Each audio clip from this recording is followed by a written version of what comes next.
More details are coming through on the potential Nazem Kadri deal. We have the latest, plus more details on the Fisherman jersey and what that might look like, and your feedback on Ed Westfall's potential honor. All that and more on today's Locked On Islanders podcast.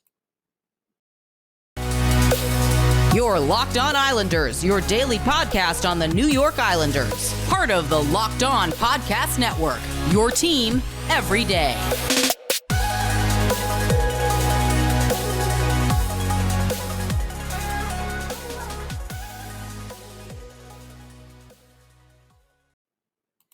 And welcome, everybody, to the midweek edition of the Locked On Islanders podcast. Gil Martin, so glad you could be with us today and be part of the Locked On Islanders family.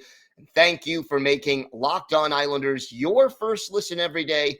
We are free and available on all platforms. We have got a lot to discuss on today's show. But first, if you've got something Islanders related on your mind, if you have a question, a comment, maybe a topic you'd like us to discuss, feel free to send us an email. The email address, lockedonislanders@gmail.com. And if you leave your first name and where you're from, we're happy to mention you on the show when we discuss whatever it is that's on your mind. You could also follow the show on Twitter at Locked On Isles, and you could follow me, Gil Martin, on Twitter at Ice Wars, NYRVSNYI. We'll keep you up to date on all the latest Islanders news, notes, and happenings throughout the rest of this offseason up until the start of training camp in September. Hard to believe we are now a little bit more than a month away from the start of Islanders training camp for 2022-2023. And we'll have all Islanders news for you right here on the Locked On Islanders podcast. So more rumors coming out about the Nazem Kadri situation. And I'll tell you, a lot of more smoke. And right now it's David Pagnotta of the Fourth Period coming on TSN radio in Montreal saying essentially that Kadri to the Islanders is a mere formality. And basically he's saying, from what he understands, here's the quote: a 7-year contract for Nazem Kadri with the Islanders. They'll announce it soon. And by soon, he said it could be a couple of weeks because it's the Islanders. But I have no doubt that he won't be with the Islanders. They pretty much have that set in. It's a formality from what I've heard, just paperwork and making sure all the money, and that is the dollars and cents, fit in from a cap perspective. So then you add Frank Saravalli, who stated on the Daily Faceoff that it's a 7-year deal with Kadri worth $7 million a year. Now, Saravalli said it's a little premature to say the deal has been finalized, but he basically says that could be a smokescreen from Kadri's people because they know how Lou does business and they are kind of waiting to see what will be with regard to other deals that have to be made. Now, the other thing that sort of ties into the $7 million for 7 years aspect of everything is that there are rumors that Josh Bailey is being shopped by the Islanders. And according to a lot of the buzz that's out there, if it is indeed Josh Bailey who is on the trading block, the Islanders may have to actually sweeten the deal a little bit, as in throw in a draft pick or a prospect in order to make that deal a reality. So here's the deal. $7 million a year. Is Nazem Kadri worth that?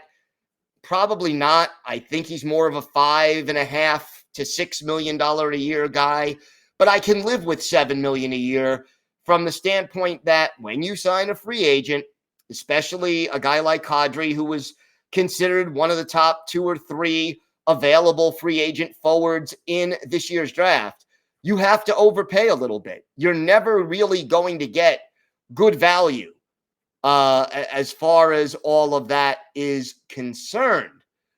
But the 7-year thing bothers me more because 7 years for a guy who's 32, you're going to pay him $7 million a year when he's 36, 37, 38, and 39, when the odds are that Kadri's productivity will be on the downswing. Now, okay, 5, 6, 7 years from now, will a $7 million a year deal be outrageous for a top 6 forward? No, it probably won't be. But I think the real follow-up question has to be, in 5 years, will Nazem Kadri still be a top 6 forward?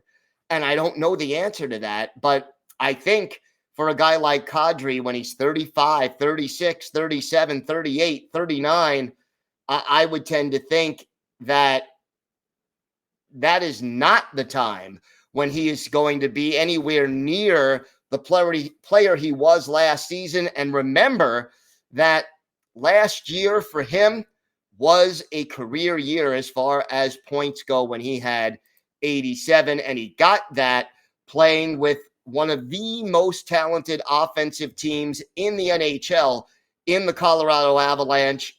The Islanders do not have as much depth and talent up front as the Avalanche, who just won the Stanley Cup, have.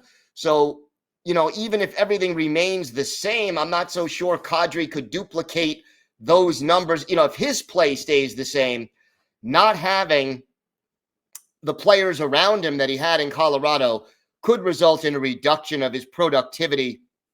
And you got to also figure that the style the Islanders play will result in a bit of a reduction in the productivity of Nazem Kadri. The $7 million a year doesn't bother me that much. Now, I heard some rumors also separate on a more Avalanche-related source saying that the reason Kadri hasn't signed yet is he's more or less asking for $9 million a year. I think $9 million a year for Nazem Kadri is way too high, completely outrageous. $7 million a year, again, I think that's a little too high, but I can live with it. But that 7-year term bothers me. And again, the fact that he's a center, not a wing, bothers me, depending on what the other moves the Islanders make to clear up cap space. But I'll tell you right now, Bailey, while certainly Bailey is not worth the cap money he's getting at this stage in his career, I don't know that you still then are stuck with 5 natural centers. And, whether you end up moving Kadri or moving Nelson or moving, you're not going to move Pajot. You're not going to move Cizikas from center. You're going to move Matt Barzal. I don't know. It still creates other issues. But here's the flip side. And one of the things I really like about the potential situation, if you sign Nazem Kadri, who is, as I said, ranked as either the second or the third best forward in free agency, you are going a long way to breaking that reputation that the Islanders have, that they cannot sign a big ticket free agent, that no highly ranked free agent is willing to come to the island. You get Nazem Kadri, that kind of goes up in smoke. So it's a mixed bag. There are good and bad issues with it.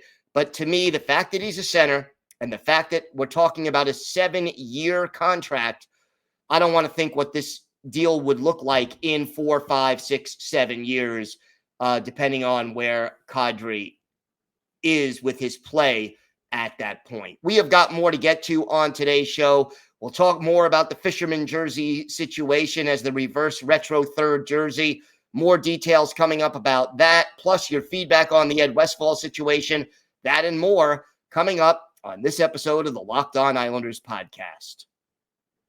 Today's episode is brought to you by your friends at Athletic Greens.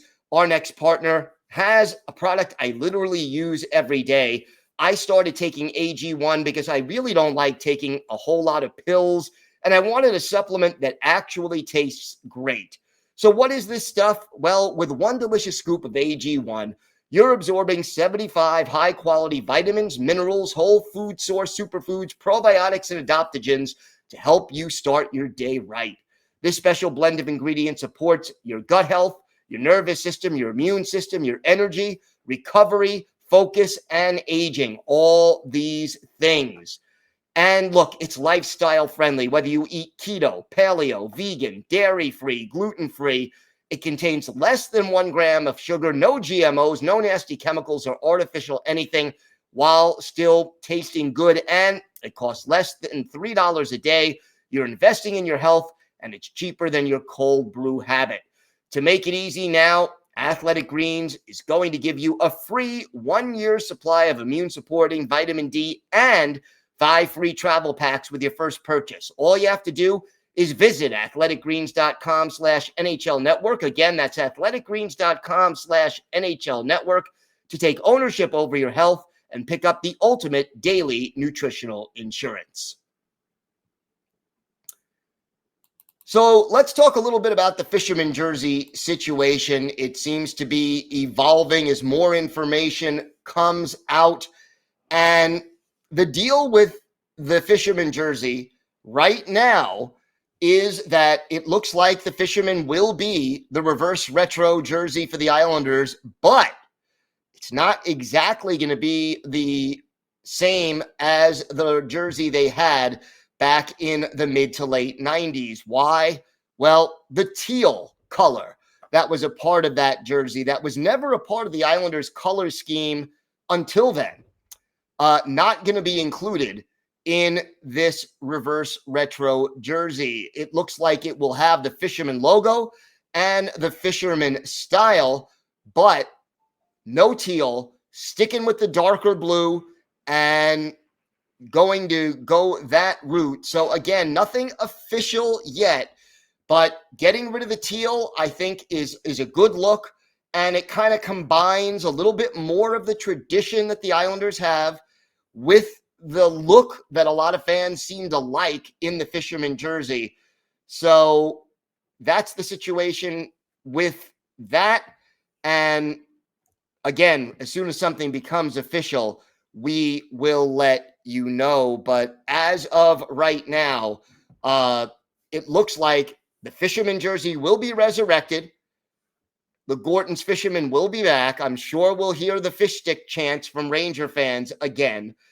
But overall, it looks like more of the traditional colors, and I think that's a great way to go if you're the New York Islanders.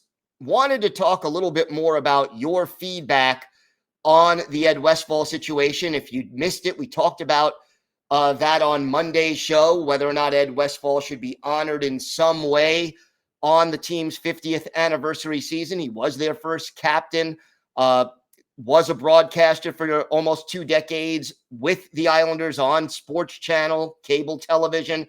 And most of the people who I spoke to and who gave me feedback overwhelmingly in favor of giving Ed Westfall some kind of honor.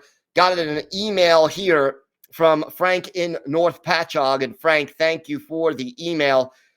He says, "Hi, Gil. I always thought it would be proper for the Islanders to retire number 18. When Westfall and Jiggs McDonald worked together, many times Jiggs simply addressed Westfall as 18, which, yeah, he did. I did not realize that many players after him wore 18, but thanks to listening to your podcast today, I've changed my mind about retiring the number. I do agree something should be done for Eddie Westfall as we open the 50th anniversary season for the New York Islanders. Your idea is an excellent one. It's good that he is in the Islanders Hall of Fame, and a banner commemorating his tenure as our first captain and as a wonderful broadcaster would be appropriate." Then he goes on, and I love this.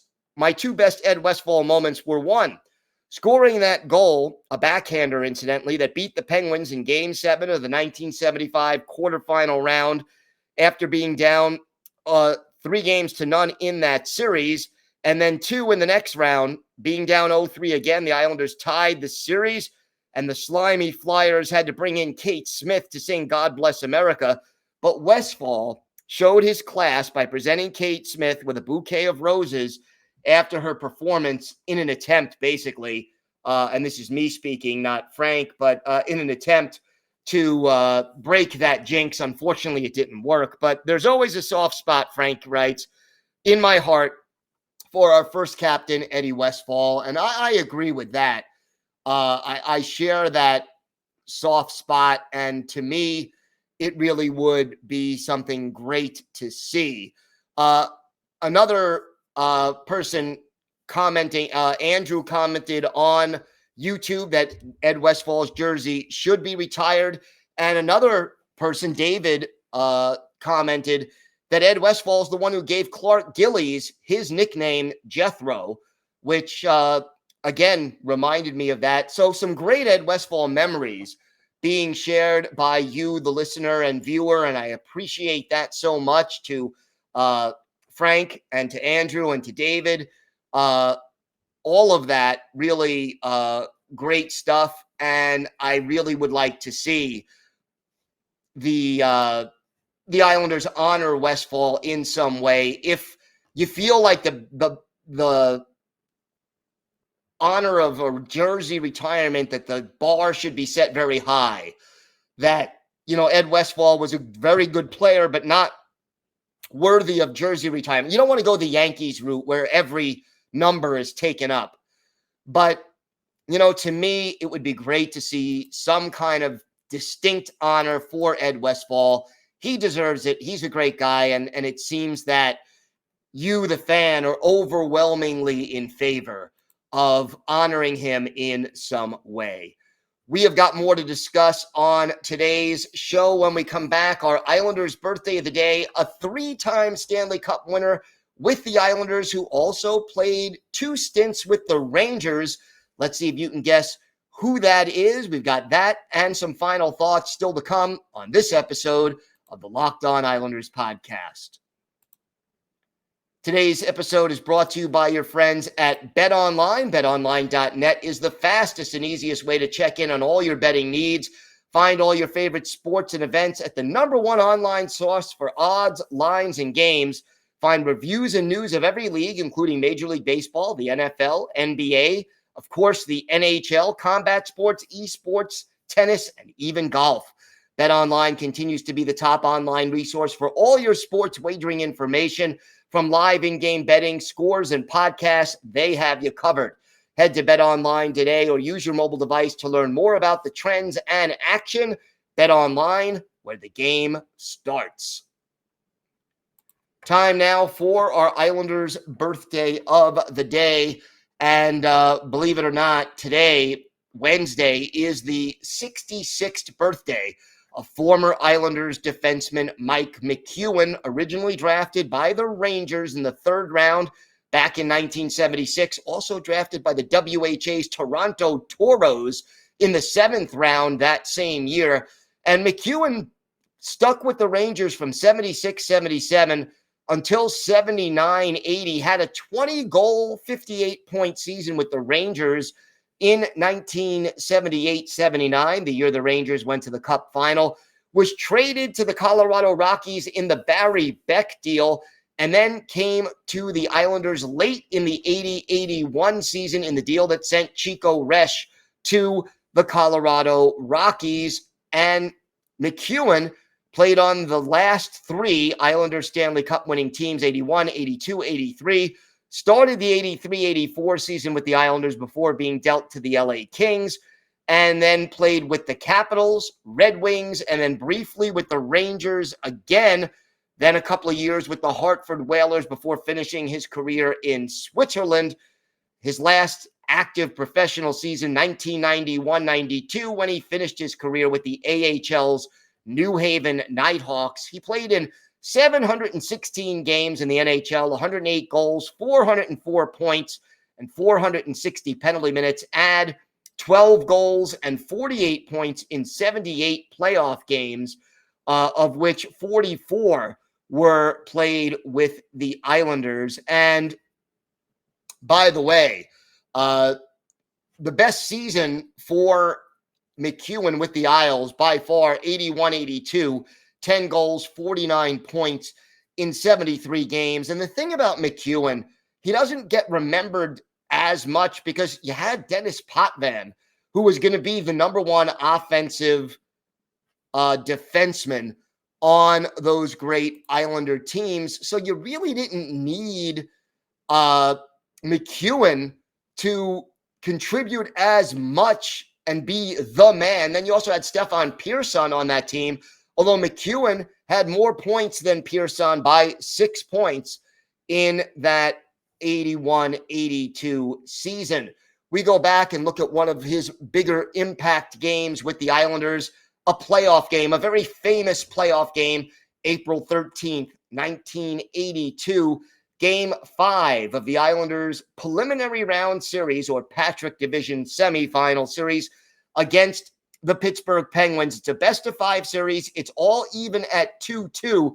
The Islanders dominated games 1 and 2 at the Coliseum. The Penguins came back and won Game 3 in Pittsburgh in overtime, beat the Islanders in Game 4, and sets up the decisive Game 5 at the Coliseum. And the Islanders looked tired and flat in this one. No scoring in the first period. In the second period, Bobby Nystrom gives the Islanders the lead, his first of the playoffs, from Bob Bourne and our Islanders' birthday of the day, Mike McEwen. Michel Dion, the goalie for the Penguins in this one. Billy Smith, the netminder for the Isles. Then the Penguins in the second period start to pour it on. Less than a minute after Nystrom gave the Islanders the lead, Kevin McClellan ties it for Pittsburgh. His first from Greg Hotham and Rod Schutt at 11:01. Then Mike Bullard of Pittsburgh makes it 2-1. Rick McLeish and Greg Hotham with the assist at 16:10. Islanders down 2-1. And with 1:29 left in the second, Randy Carlyle, his first from Paul Gardner. All of a sudden, after 40 minutes, the Islanders down 3-1. And then time starts to grow short. The Islanders' Al Arbor ends up switching goalies because back then, if you switch goalies, the new goalie got a chance to warm up. So Billy Smith comes out, Roland Melanson comes in, only plays 23 seconds, but there weren't timeouts back then. So Al Arbor switches goalies as a way of kind of creating a timeout and getting his team to regroup. Then in the third period, Randy Carlyle of Pittsburgh heads off for hooking, and our Islanders' birthday of the day, Mike McEwen, his second of the playoffs on the power play from Mike Bossy and Brian Trottier at 14:33. That pulls the Isles to within 1. And then John Tonelli, his second of the playoffs, Gord Lane and Kenny Morrow with the assist at 17:39, ties the game. We head to overtime, and in the OT, John Tonelli, his third from Nystrom and our Islanders' birthday of the day, Mike McEwen at 6:19. Islanders win it in overtime, 4-3, and advance to the second round of the playoffs, the Patrick Division final. And they do end up winning their third Stanley Cup this year. But boy, this was maybe the closest the dynasty came to being undone in the midst of that dynasty. For Mike McEwen, our Islanders' birthday of the day, a goal, 2 assists. That's a 3-point night. He was a +1. He assisted on the game-winning goal and had 7 shots on goal, which tied him with John Tonelli and Mike Bossy for the team lead in this game. The Islanders had 47 shots on goal to just 21 for the Penguins, but the Islanders pushed to the limit, but win it 4-3 and advance and go on to win their third straight Stanley Cup. So again, wishing a very happy 66th birthday to former Islanders defenseman Mike McEwen. He is our Islanders' birthday of the day. Want to hear more about what you think about the idea of 7 years, $7 million per year for Nazem Kadri? If you think that's a good deal, if you think it's not a good deal, or if you think it depends on who the Islanders have to trade away to make it happen. Love to hear from you. Again, you could email us, lockedonislanders@gmail.com. Mention it on Twitter. Make a comment on the YouTube page, whatever's easiest for you.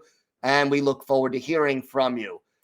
Want to thank you again for making Locked On Islanders your first listen every day. Now make your second listen Locked On NHL. Locked On experts give you a daily 30-minute podcast on all things NHL all year long. Stay up to date on everything in the hockey world. Locked On NHL, your daily 30-minute NHL podcast. That does it for this episode of the Locked On Islanders podcast. Have a great day, everybody. Stay safe. And of course, let's go Islanders.